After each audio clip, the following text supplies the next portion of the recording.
out 20 nautical miles. Dense fog advisory has expired. And now for your 7-day forecast. Rest of today, patchy fog late in the morning. Cloudy with a 50% chance of showers. Highs in the upper 60s.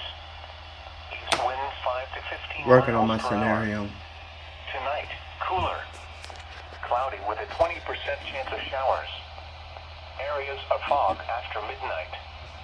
Lows in the lower 50s. East winds 5 to 10 miles per hour. Please go off right at 11. Thursday, mostly cloudy.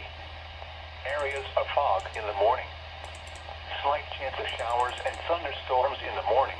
Then chance of showers and thunderstorms in the afternoon. Highs in the upper 60s.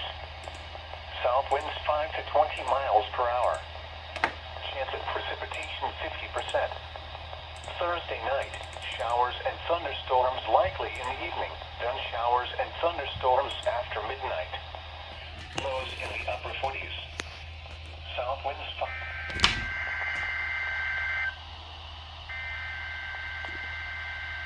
Dude.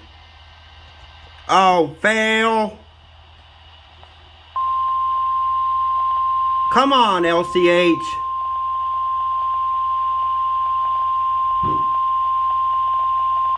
This is the National Weather Service office in Lake Charles, Louisiana.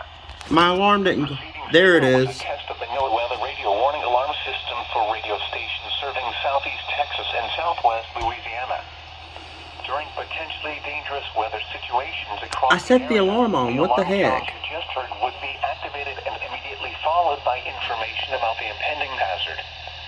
Your reception of the alarm tones and radio broadcast may vary at times even though you are using a quality receiver that is in good working order. This test is normally conducted each Wednesday morning around 11 a.m., but will be rescheduled for the next available fair weather day in the event of hazardous weather. This has been the National Weather Service. It's going to fade out Now again. return to our regular programming. Bruh. And now for your 7-day forecast. It turned off my thing.